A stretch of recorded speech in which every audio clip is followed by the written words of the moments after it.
Government crackers. तो candidates आज बहुत इंपॉर्टेंट टॉपिक पे बात करने वाले हैं। मैं आज आपको 5 दिन का प्रोसेस नहीं एक्सप्लेन करने जा रही हूँ। इनफैक्ट इन 5 दिनों में असेसर का क्या लेंस होता है, वो कैसे कैंडिडेट को सेलेक्ट करते हैं, हर जो टास्क आपका एसएसबी इंटरव्यू में होता है उससे कैंडिडेट्स की क्या एक्सपेक्टेशन होती है, एसेसर्स जो करते हैं एंड किस बेसिस पे एसेस करते हैं। अगर आपने इसे डिकोड कर लिया, इसे समझ लिया, तो आप श्योरली अपने फर्स्ट अटेम्प्ट में बहुत इजीली एसएसबी इंटरव्यू को क्रैक कर सकते हैं। तो ये बहुत डिटेल्ड वीडियो होने वाली है, बहुत इंफॉर्मेटिव होने वाली है, इसको बिल्कुल मिस आउट मत करिएगा बिकॉज एक एक पैरामीटर आपके लिए समझना बहुत इंपॉर्टेंट है। तो जैसे कि आप जानते हैं एसएसबी इंटरव्यू जो है वो पूरे 5 दिन का प्रोसेस होता है, जिसमें तो डे 1 जो होता है ये आपका स्क्रीनिंग टेस्ट होता है। और स्क्रीनिंग टेस्ट एक जो है वो फिल्टर की तरह बिहेव करता है, जिसमें अप्रोक्सीमेटली 85% कैंडिडेट्स एलिमिनेट हो जाते हैं। जी हाँ, 85% कैंडिडेट्स एलिमिनेट होते हैं। जो कैंडिडेट्स इस स्टेज को क्लियर करते हैं वो जाते हैं सेकेंड स्टेज में, विच इज स्टेज 2, जो कि आपका 2 से 4 दिन का पूरा प्रोसेस चलता है, जिसमें आपके साइकोलॉजी टेस्ट होते हैं, जिसमें आपके जीटीओज होते हैं, जिसमें आपका 1-on-1 इवैल्यूएशन होता है। साइकोलॉजी टेस्ट बेसिकली आपका subconscious thought, personality and reactions को असेस करती है कि आप अंडर प्रेशर कैसा बिहेव करते हैं। So that's your psychology. जो जीटीओ टास्क है ये डिसाइड करता है आपका टीम वर्क, आपकी प्रॉब्लम सॉल्विंग एबिलिटी एंड आपका लीडरशिप। एक एक वर्ड को प्लीज ध्यान से नोट करिए। एंड 1-to-1 जो इंटरव्यू है ये असेस करता है आपकी पर्सनालिटी को, आपका बैकग्राउंड को, आपका मोटिवेशन क्या है डिफेंस सर्विसेज में आने का, and how much aware you are about this particular services, या जो भी आपका सराउंडिंग है उससे आप कितने अवेयर हैं। Once you are through with this second stage, then the final stage counted is the final verdict which we call stage 3, which is the recommendation stage, जो कि आपकी कॉन्फ्रेंस होती है, जो कि एक जॉइंट पैनल होता है। आपके जितने भी एसोसर्स होते हैं, जीटीओ, साइकोलॉजिस्ट, आपका इंटरव्यूइंग ऑफिसर, तीनों आपको जॉइंटली इवैल्यूएट करते हैं आपकी ओवरऑल परफॉर्मेंस पे जो 5 दिन की रहती है, and basis on that final results declare होते हैं that whether you are recommended and not recommended. Now अब एक एक टेस्ट को हम ब्रीफ में डिकोड करेंगे एंड हर टेस्ट में एसेसर का क्या एस्पेक्ट होगा, यानी एसेसर का क्या लेंस होगा, वो क्या एग्जैक्टली देखना चाहता है, इसके बारे में और ब्रीफ में बात करेंगे हम। तो जैसे आप सब जानते हैं, असेसमेंट ऑफ कैरेक्टर जो SSB interview board which is service selection board, ये एक एकेडमिक नॉलेज नहीं है। It's a comprehensive assessment test जो आपकी लीडरशिप पोटेंशियल को देखता है और आपके अंदर ये 15 OL की उसको सर्च कर रहा होता है। तो जो एसेसर्स हैं वो आपको मनसा, वाचा एंड कर्मा के बेसिस पे इवेलुएट करते हैं। मनसा इज बेसिकली आपका थिंकिंग पावर, वाचा is your word, the way you communicate and think your ideas, and कर्मा इज द डीड, जैसे कि आपके जो एक्शंस होते हैं, जो आपका बिहेवियर होता है, चाहे वो इंडिविजुअल टास्क में हो या ग्रुप सेटिंग टास्क में हो। तो जैसे मैं बोलती हूँ कि एसएसबी में द मोमेंट यू एंटर, एक एक चीज आप क्या सोच रहे हैं, क्या बोल रहे हैं और क्या आपके एक्शंस हो रहे हैं, everything is evaluated and every word, every action that comes out of your mind comes out as a behaviour, reveals your truth as a person and आपकी पर्सनैलिटी जज होती है।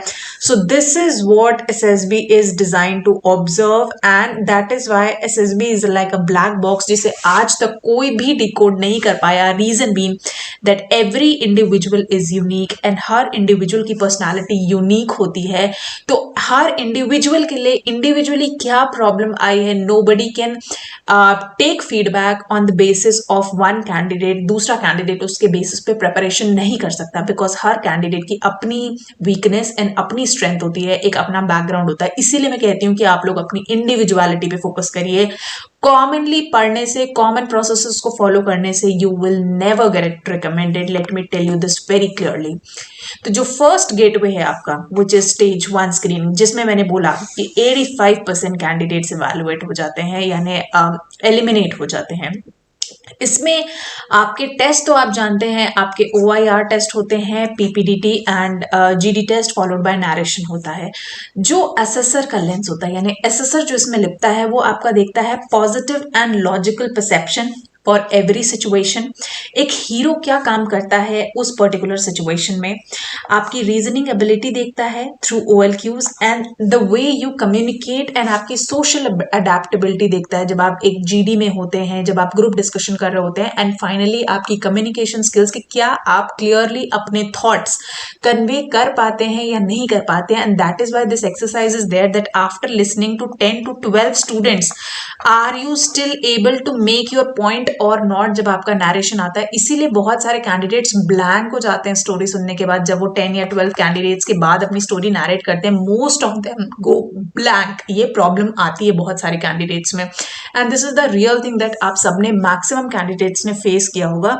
सो इस अकॉर्डिंग आपको प्रैक्टिस करनी होती है that after listening to people also you have to carry on with your clear communication and clear thoughts, जो आपको लिटरली बहुत कम टाइम में दिखानी होती है। लाइक स्क्रीनिंग के लिए usually you get less than 5 minutes to showcase your qualities, चाहे वो आपके रिटन एग्जामिनेशन में हो, चाहे वो GD में हो, एंड चाहे वो इंडिविजुअल नरेशन में हो। सो 1 से 5 मिनट का ये पूरा टेस्ट जो है वो गेम है जिसमें आपको उस फिल्टर प्रोसेस से बाहर आना है, जो कि 85% कैंडिडेट्स को एलिमिनेट कर देता है। देन कम्स योर Day 2, जिसमें आपके TAT which is thematic apperception test, situation reaction test, word association test and self description test होता है। ये टेस्ट बेसिकली आपके सबकॉन्शियस माइंड को एवेलुएट करते हैं, आपके इमोशनल बैलेंस को चेक करते हैं, आपकी कोर पर्सनालिटी को चेक करते हैं, उनके ट्रेट्स चेक करते हैं, एंड कितने कन्फर्मेटरी हैं आप नेचर में। क्या आपकी थ्रू आउट टैट में जो आप स्टोरी बना रहे हैं, तो अगर आपको उसी से रिलेटेड कोई वर्ड मिलता है तो क्या आपके एक्शन सिमिलर लेते हैं या there is a great downfall scene. उसी तरह जो टैट एंड बैट में आपने एक्शंस लिखे हैं, क्या वो SRT से मैच करेंगे अगर आपको कोई सिचुएशन दे दी जाएगी। सिमिलरली जब आप अपने आप को डिस्क्राइब कर रहे हो एक पैराग्राफ में, तो क्या ये चारों का इंटरसेक्शन होगा या फिर आपने एक लाई बोला है एंड ये इस तरह से ग्राफ आपका फ्लक्चुएट करेगा। So that is why it is very much important कि जो आप एक्शंस एक सिचुएशन को देख के सोच रहे हैं, आपके जो थॉट्स आ रहे हो, जो आप वर्ड को देख के सोच रहे हो, जो आपकी सिचुएशन में जिस तरह से आप रिएक्ट करेंगे और जो आप अपने लिए लिख रहे हैं, क्या ये चारों फैक्टर्स मैच कर रहे हैं कि नहीं। तो इसमें आपका बहुत thoroughly subconscious mind, emotional balance and आपके कोर पर्सनालिटी के ट्रेट्स चेक होते हैं। और आप अगर इंडिविजुअली इसको असेस करना चाहें तो इट्स वेरी सिंपल, आप खुद इसको रिलेट करके चेक कर सकते हैं and you will find lot of differences and lot of gaps over there. Then अगर मैं बात करूं पर्सनल इंटरव्यू की, तो पर्सनल इंटरव्यू में बेसिकली कैटेगरीज ऑफ क्वेश्चंस होते हैं, जिसमें आपका पर्सनल फाउंडेशन होता है, सर्विस रिलेटेड क्वेश्चंस होते हैं, स्ट्रैटेजिक अवेयरनेस होती है, कमांड सिनेरियोज होते हैं जिसमें आपको हाइपोथेटिकल क्वेश्चंस दिए जाते हैं। और इसमें बेसिकली आपकी पूरी कुंडली असेसिंग ऑफिसर के पास होती है और आपके आंसर्स जो आपने लिखे होते हैं सबकॉन्शियस माइंड में, यानी अंडर प्रेशर में, वहां जो आप लिखते हैं और यहाँ पे जो आप बोल रहे होते हैं, यहाँ पे आपके रेज होते हैं सारे रेड फ्लैग। इसीलिए इंटरव्यू जो है वो most important and most critical thing होता है, जो आपकी लाइफ को बना भी सकता है, बिगाड़ भी सकता है, because here you get to know one on one to the interviewing officer. And उसके बाद अगर आपने कुछ मिस आउट कर दिया, कोई ट्रेड्स, कोई क्वालिटीज नहीं दिखा पाए, then interview is a very good opportunity also, plus इसके कुछ ड्रॉबैक्स भी हो जाते हैं। इसलिए आप जितनी ज्यादा से ज्यादा प्रैक्टिस कर सके मॉक इंटरव्यू की, that is why we say that mock interview is very much required. Thereafter interview में मास्टरी करने के लिए आपको कुछ चीजें फॉलो करनी पड़ेंगी। सबसे पहले आपका पोस्चर बहुत इंपॉर्टेंट होता है, द वे यू सेट, आप किस तरह से आपके हैंड्स होते हैं, किस तरह से आपकी लेग्स की पोजीशन होती है, the way you enter and exit the gate, आपका जो आई कॉन्टैक्ट होता है एंड जो हैंड मूवमेंट से जेस्चर्स होते हैं व्हाइल यू एक्सप्लेन, आपके लिप मूवमेंट्स, आपके आई मूवमेंट्स, आप किस तरह से इंटरव्यूइंग ऑफिसर को या आईओ को बेसिकली आप देख रहे होते हैं, द आई कांटेक्ट, उसका भी एक तरीका होता है। सो एवरी स्मॉल जेस्चर आपका इंटरव्यू में नोट डाउन होता है एंड दैट इज व्हाई आपको प्रॉपर थॉरो, जैसे मॉक प्रैक्टिस होते हैं रिटन एग्जामिनेशंस में, उसी तरह मॉक प्रैक्टिस आपको इंटरव्यू की करनी होती है।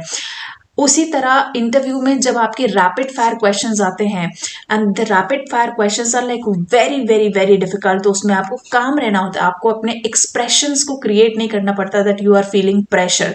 सेकेंडली आपको ऑनेस्टी पूरे थ्रू आउट इंटरव्यू प्रोसेस में दिखानी होती है. It's better to say sorry rather than आप से कि आप ब्लफ करो या आपको याद नहीं है, because integrity is very much important in defence. And जो भी आयु बोल रहा हो, मेक श्योर कि आप ध्यान से सुन रहे हो. Don't ask him to repeat the questions many times, और एक बार में आप उसके clear structured and logical answers को सोचिए. इसीलिए बहुत ध्यान से आपको सुनने की जरूरत है. That's the mastery in interviews. बहुत सारे कैंडिडेट्स रैपिड फायर इंटरव्यूज में सारे क्वेश्चंस के जवाब नहीं देते हैं बिकॉज वो ठीक से चीजें नहीं सुनते हैं. The questions are usually not repeated in the interview rounds. तो again it's a very difficult situation. अगर आप इन चीजों की प्रैक्टिस नहीं करेंगे then you will suffer a lot. Then day 3 and 4 आपके जीटीओज जो आते हैं, इसमें combined indoor and outdoor task दोनों होते हैं. इंडोर में आपके GD and group planning exercise हो जाती है, और आउटडोर टास्क में आपके progressive group task, half group task, obstacle task and final group task होता है, along with the individual obstacles और लेक्चरेट एंड कमांड टास्क होता है, जहां पे आपका इंडिविजुअल शोकेस होता है. तो जो इंडिविजुअल टास्क होते हैं, इसमें आपकी individual capabilities and leadership styles देखी जाती हैं. जो आपके ग्रुप बेसिस टास्क होते हैं, उसमें आपके कितने लॉजिकल प्रॉब्लम स्टेटमेंट्स आए, how do you behave with the group, आपका इन्फ्लुएंसिंग एबिलिटी क्या होती है, वो चेक की जाती है. एंड जो आपका इंडोर टास्क होता है यानी ग्रुप प्लानिंग एक्सरसाइज, तो effectively can you communicate your thoughts, कितना लॉजिकली आप सोचते हैं, ये सारी चीजें वहां पे चेक की जाती हैं. और कॉन्फ्रेंस इज अ प्लेस जहाँ पे आपके सारे एसेसर्स एक साथ आते हैं एंड जॉइंटली आपको इवेलुएट करते हैं. तो यूजुअली जो कॉन्फ्रेंस का ड्यूरेशन होता है वो 1 से 2 मिनट के लिए ज़्यादा नहीं होता है किसी भी कैंडिडेट के लिए, और उसमें बहुत बेसिक क्वेश्चंस होते हैं कि आपका स्टे कैसा था, कोई सजेशंस हैं आपको. बेसिकली इससे चेक करना चाहते हैं वो आपकी अडेप्टेबिलिटी, आपका पॉजिटिव एटीट्यूड. इसीलिए कभी भी किसी भी चीज़ को लेके कंप्लेन ना करें. एंड उसमें अगर कोई पॉजिटिव सजेशंस आप दे सकते हैं जिस जो सबके लिए अच्छा होगा, that would be like really good. And उसके बाद जो रिजल्ट आता है that is in the words of either recommended और नॉट रिकमेंडेड. इसीलिए वो पास एंड फेल कभी नहीं यूज करते हैं. Recommended which is like fit for services, not recommended basically unfit for services. So these are the wordings use for your recommendations basically selection process के लिए. तो ये पूरा आपका टेस्ट होता है, और अब आप अगर एक एक टेस्ट को अगर आप समझेंगे अब और एक एक टेस्ट को जानेंगे, then you will face the real challenge and difficulty. Now you can easily identify your strengths and your weaknesses, कि आप किस चीज़ में स्ट्रांग है, किस चीज़ में हार्ड है. और अगर आप कोई भी चीज़ अभी ऑन द स्पॉट करके देखिए, आपको खुद में इतने सारे गैप्स दिखाई देंगे. And people usually think that SSB interview is very easy and बहुत आप इजीली इसको क्रैक कर सकते हैं. एंड दैट इज वाई आज तक कोई भी आंसर नहीं कर पाया है कि एसएसबी इंटरव्यू में लोग फेल किस वजह से होते हैं, और इसीलिए कभी फीडबैक नहीं आते, because it's not a mass thing. Her individual के अकॉर्डिंग ये चीज़ें आती हैं. इसीलिए आपको इंडिविजुअली अपने आप को इतना पॉलिश करना होता है, इतना नरिश करना होता है, ताकि आप खुद से एक बेटर कैंडिडेट बन के जाएं. एंड खुद से आपका कंपटीशन होता है, ना कि किसी और से. दैट इज वाई वी से कि एसेसर्स जो है वो automatically fake person and trained person को पकड़ लेते हैं. हम जो ट्रेन करते हैं आपको, that is why I always train candidates basis on your strength, basis on your personalities, on आपकी वीकनेसेस के अकॉर्डिंग ही. मैं कभी आपको ट्रेन नहीं करूंगी टू बी फेक, या फिर जो भी इंटरनेट पे अवेलेबल इंफॉर्मेशन है उसके अकॉर्डिंग नहीं करूंगी. एंड दैट इज वाई जितने भी मेरे बच्चे हैं उनका हमेशा ये पॉजिटिव फीडबैक आया है कि एक्चुअली उन्होंने बहुत कुछ सीखा है और उन्होंने रिकमेंडेशंस को लिया है. मैक्सिमम बच्चों ने रिकमेंडेशंस ली हैं. उसके बाद कंसिस्टेंटली आपको सारी चीज़ें करनी है अपनी कैरेक्टर्स में, चाहे वो साइक टेस्ट हो, चाहे जीटीओ टेस्ट हो, चाहे इंडिविजुअल ऑब्स्टिकल्स हो, चाहे वो इंटरव्यू टेस्ट हो, सब में आपको कंसिस्टेंट रहना है अपनी पर्सनैलिटी के अकॉर्डिंग. देयर आफ्टर आपको लीडरशिप अपनी दिखानी है, बट ऐसा डोमिनेट नहीं करना है कि आप किसी को सुन नहीं रहे हैं, किसी को क्रिटिसाइज कर रहे हैं और उस तरीके से आप एज अ लीडर निकल के आ रहे हैं. नो, आपको लोगों को एनकरेज भी करना है, सुनना भी है, आइडियाज भी देने हैं. एंड अगर कहीं कोई ऑब्स्टिकल आ गया है तो you have to help the group to move forward. तो it's not about you only but making your team better also. And last is basically proactivity, की हर सिचुएशन में आपको प्रोएक्टिवली बिहेव करना है, बिकॉज डिफेंस में, military में आपके पास थिंकिंग पावर और रहेगी. और अगर ये पावर नहीं है आपके पास, देन आप और आपके साथ आपकी पूरी पूरी पलटन जो है वो खतरे में आ सकते हैं। आप उसको ऐसे सोच सकते हैं कि अगर वॉर हो रहा हो, सामने टेररिस्ट अटैक हो रहा हो, तो आपके 1 सेकंड में, आपको 1 से 2 सेकंड में आपको डिसीजंस लेने होते हैं। अगर आपने उस टाइम पे सही डिसीजंस नहीं लिए तो आपकी जान जा सकती है, आपके साथियों की जान जा सकती है। That is why speed and decisions are very much important in defence services. आप एक बार इस चीज को सोच के देखिए, then you will automatically realise the things. Now बहुत सारे मिथ्स होते हैं एसएसबी इंटरव्यू में। सबसे पहले होता है there is a secret formula to pass SSB. ऐसा नहीं है। The more genuine you will be, जितना ज्यादा आप अपने आप को सेल्फ इंप्रूव करेंगे, सेल्फ अवेयर रहेंगे, उतना ज्यादा आप इजिली एसएसबी इंटरव्यू क्लियर कर सकेंगे। सेकंड, बहुत सारे कैंडिडेट्स होते हैं, आपको बहुत सारी नॉलेज होनी चाहिए डिफेंस सर्विसेज रिलेटेड, आपका डिफेंस बैकग्राउंड होना चाहिए। ऐसा भी नहीं है। आप the moment you are shortlisted for SSB, आपका बैकग्राउंड नहीं देखा जाता है, आपको as a fresh pure treat किया जाता है। It is only just basis on कि आप कैसा सोचते हैं, आप कैसा लीड करते हैं, कैसी आपकी प्रॉब्लम सॉल्विंग एबिलिटी है। थर्ड, बहुत सारे कैंडिडेट सोचते हैं कि महंगी कोचिंग इंस्टीट्यूट ही ज्वाइन करेंगे और उसके बाद ही प्रैक्टिस करने पे हम एसएसबी इंटरव्यू क्लियर कर सकते हैं। यूजुअली कोचिंग जो है वो आपको उस तरीके का एनवायरनमेंट जरूरी नहीं प्रोवाइड करे, क्योंकि आजकल कोचिंग इंस्टीट्यूट्स में क्या होते हैं, बहुत सारे बैचेस होते हैं जहाँ पे कैंडिडेट्स जाके बहुत सारे जो इंट्रोवर्ट कैंडिडेट्स होते हैं उनको बहुत ज़्यादा प्रॉब्लम आती है, और कैंडिडेट्स जो हैं वो ओवर शैडो कर जाते हैं कुछ कैंडिडेट्स में। But the best thing is SSB preparation के लिए, जैसे हर एग्जामिनेशन में सेल्फ प्रिपरेशन का बहुत बड़ा फैक्टर होता है, उसी तरह एसएसबी इंटरव्यू प्रिपरेशन में भी सेल्फ प्रिपरेशन का बहुत बड़ा फैक्टर होता है।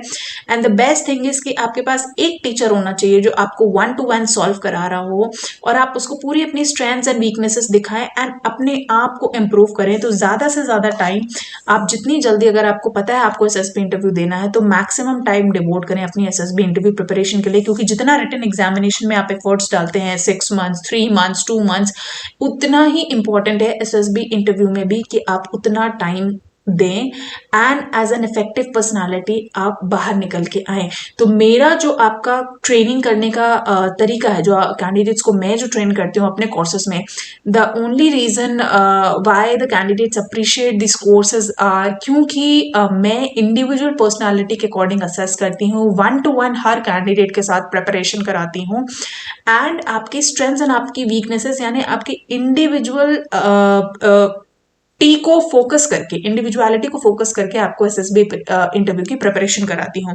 तो जो भी कैंडिडेट्स जो है वो एसएसबी इंटरव्यू की अपनी प्रिपरेशन करना चाहते हैं, आप जा सकते हैं गवर्नमेंट क्रैकर्स की वेबसाइट पे, और वहां जाके आप एसएसबी इंटरव्यू में एनरोल हो सकते हैं। The moment you get enrol you will receive each and every product in detail, और आप मेरे साथ डायरेक्टली अपनी प्रिपरेशन कर सकते हैं। And that is why I say that SSB interview is designed to identify the individuals जिनके पास सर्टेन क्वालिटीज हैं जो कि आर्म्ड फोर्सेस के लिए इफेक्टिव ऑफिसर्स तैयार करेंगे। नॉट रिकमेंडेड का मतलब ये नहीं होता कि आप लाइफ में कुछ नहीं अचीव कर सकते। It is just that defence services जो कि एक प्रोफेशनल सर्विस होती है, जो कि एक ऐसी सर्विस होती है जहां पे आपका जो इफेक्टिव ऑफिसर क्वालिटी है, कहीं ना कहीं वो आप वर्स्ट सिचुएशन में शायद आपका सबकॉन्शियस माइंड उस लेवल का नहीं है कि आप डिसीजन ले सकें, और इसीलिए एक कैंडिडेट को बहुत चुन के लिया जाता है। बिकॉज जैसे मैंने बताया कि अगर आप वॉर सिचुएशन में इमेजिन करें तो आप मेरी बात को बहुत जल्दी समझ जाएंगे कि अगर आपका 1 सेकंड का डिसीजन डिले होता है तो आप कितने लोगों की जान लेके जा सकते हैं। So that is why I से कि जब भी आप अपनी प्रिपेयर करें, आपकी जर्नी आपकी खुद की होती है, इसीलिए फोकस करिए अपने आप में, कॉन्फिडेंस बिल्डअप करने का, जेन्युइन रहने का, आपके डिसीजन मेकिंग एबिलिटी, आपकी कम्युनिकेशन स्किल्स, आपकी इंटेग्रिटी, क्योंकि एसएसबी मेजर करती है आप हैं कौन, ना कि आप क्या प्रिटेंड कर रहे हैं। So with this I would like to end my session here. अगर आपको ये वीडियो इंफॉर्मेटिव लगी हो और आपको ये पसंद आया हो, आपको ये समझ आया हो, तो आप विजिट करिए गवर्नमेंट क्रैकर्स की वेबसाइट को, और वहां पे जाके आप एसएसबी इंटरव्यू के में कोर्स में एनरोल कर सकते हैं अपने आप को। So I will see you in the next session. Till then, जय हिंद।